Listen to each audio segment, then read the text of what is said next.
I'm Jim Czek. I'm here with Jerry Redman, and we're here with the REMAX Report. Awesome. Hey, Jim. Thanks. Good to see you again.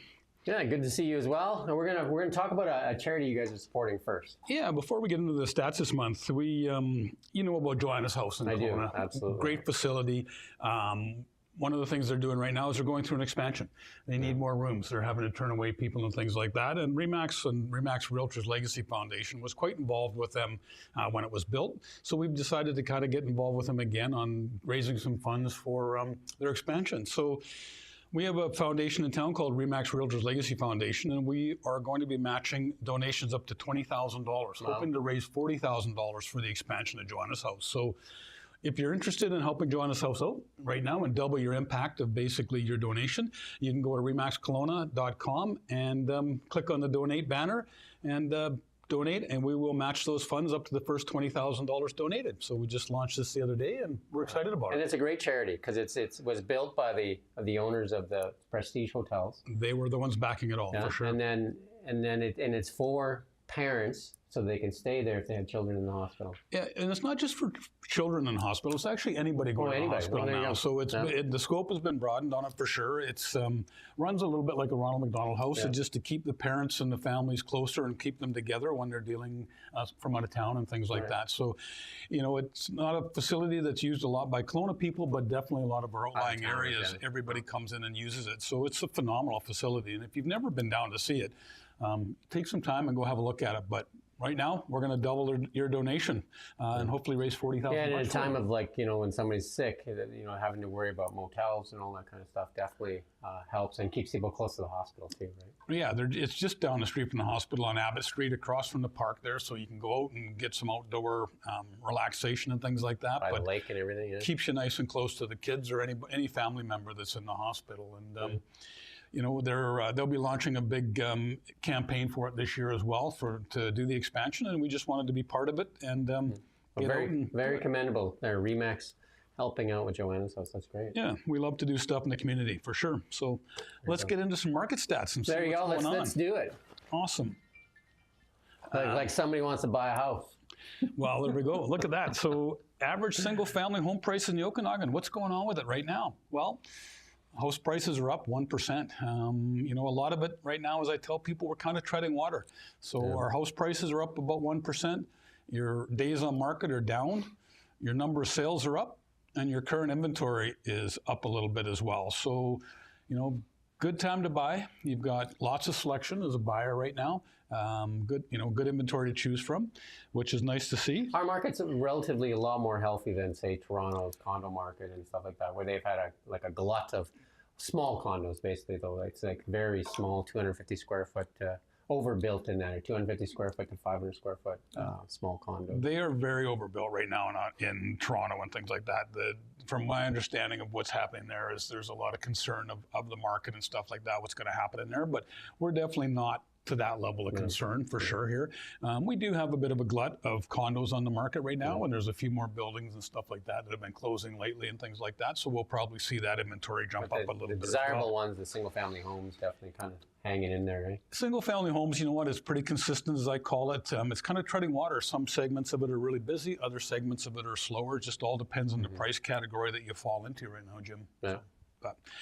But as far as condo prices, well, our condo prices are down a little bit. They're down 4%, with days on market being up a little bit, and as well as amount of sales this month are down by 10%. So, and current inventory up 25%. And that's that's a little bit of all that inventory that kind of came online too. That's kind of like causing a little bit of that glut as well, right? It is. There's a lot of new projects that have been built and put out to the market. Yeah.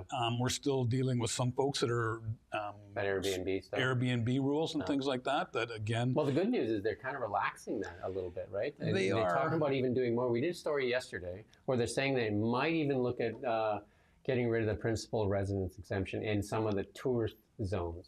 Well, and that, you know what, that's what it should be. I mean, when you've got buildings that were specifically built for Aqua Cabane, Brooklyn downtown, we've got Playa del Sol. Those were all built for that. And to have zone for it and taken away, you know, especially now too, the biggest thing is, you know, our rental market was bad. I mean, it was really hard to find a rental in town now, but when you're seeing we're a 5 to 6% vacancy rate right now, and hundreds of more units to come on in the rental market. And that is the published number. The actual number is a lot higher than that. It is higher than that for sure. And I think rents are, talking to the different property managers that we do speak to on a regular basis, that rents are actually, they are dropping. They said our rents went up a little bit last month. There as well. Yeah, when you're starting to see, move in and they won't maybe lower the rental price, but they're giving you 3 months free rent. That definitely drops your rents.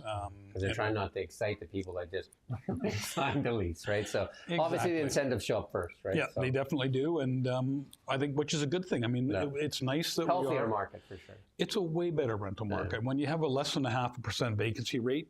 In your town, I think it's, you're getting a struggle. But because people are driving by right now, you can drive by a lot of the new condo developments and you can see rent today, available today, come in, open house, all that kind of stuff. That wasn't there like a year ago. Every single building has those signs on a gym that's up there. I mean, even if you drive down Pandosy, the old buildings that you never saw a vacancy sign on them, you're seeing vacancy signs there. So it's definitely, I think, going to help out our younger population. Those people are just getting into being adults and renting first. They get to save a little bit more money, hopefully. And I would say to people to go read that story in Kelowna. Steve McNall did it because the height, I think, we were around close to 2,500 on Airbnb, and I think it's down to like 340 or something.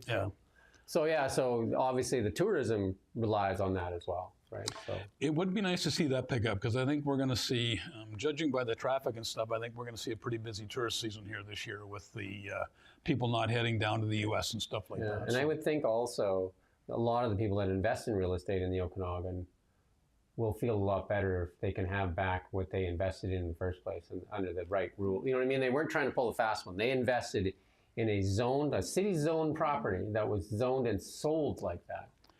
And then, it makes people skittish if all of a sudden they take that away, right? For sure. It's, it's not fair. I mean, if you want to, my attitude with stuff you want to make a rule change and things like that, grandfather. You have to leave people in place that have invested money and things like that into that. But you know what? We're not in government, Jim. So unfortunately, maybe we should be.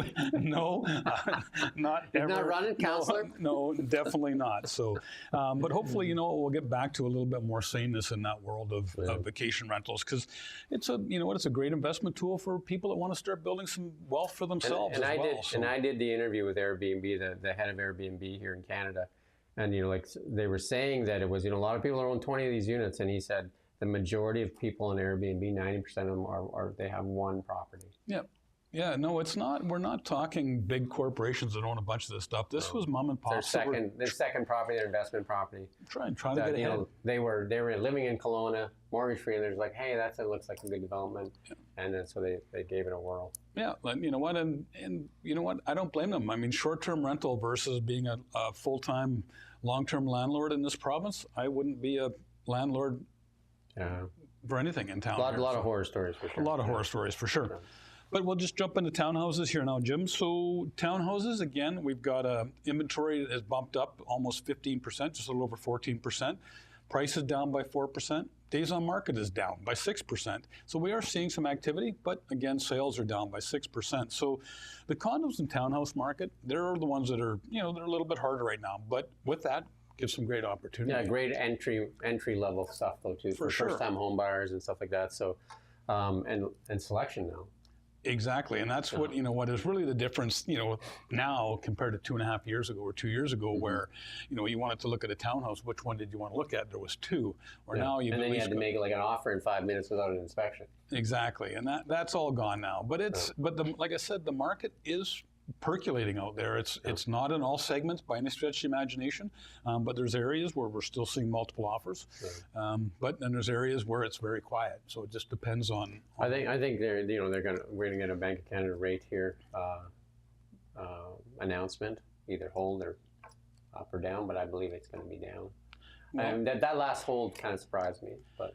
I think the last hold surprised a lot of people. I mean, everything I was reading, I was surprised by the hold on the last one. So, but yeah, saying that, we're going to have Marlon from CIBC come back in and chat with us after that next Bank of Canada announcement. I believe it's in early June. So we'll be setting that. Yeah, and I believe that, like I said, I don't think they have much choice the way the housing market and the economy is and everything. Like people are scared right now to invest, right? That's the biggest thing, right? And you're seeing, like you said, like the baby boomers. They're the ones that are kind of sitting on their hands, right? Oh yeah, a lot of the stuff that the baby boomer would be moving into, they're sitting still right now with the, they're relying on portfolios and things like that for their retirement. There's just a lot of They nervousness watch too there. much TV. Yeah, that could be it. The best thing to do is shut the news off and not and turn off the Don't TV. turn us off, but hey. Yeah, turn off everybody but us.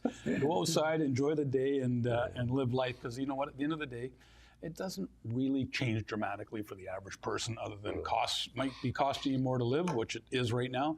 But day-to-day living and where we live is pretty spectacular. Still, nothing's changed. You're gonna be able to pick some fruit pretty quick here.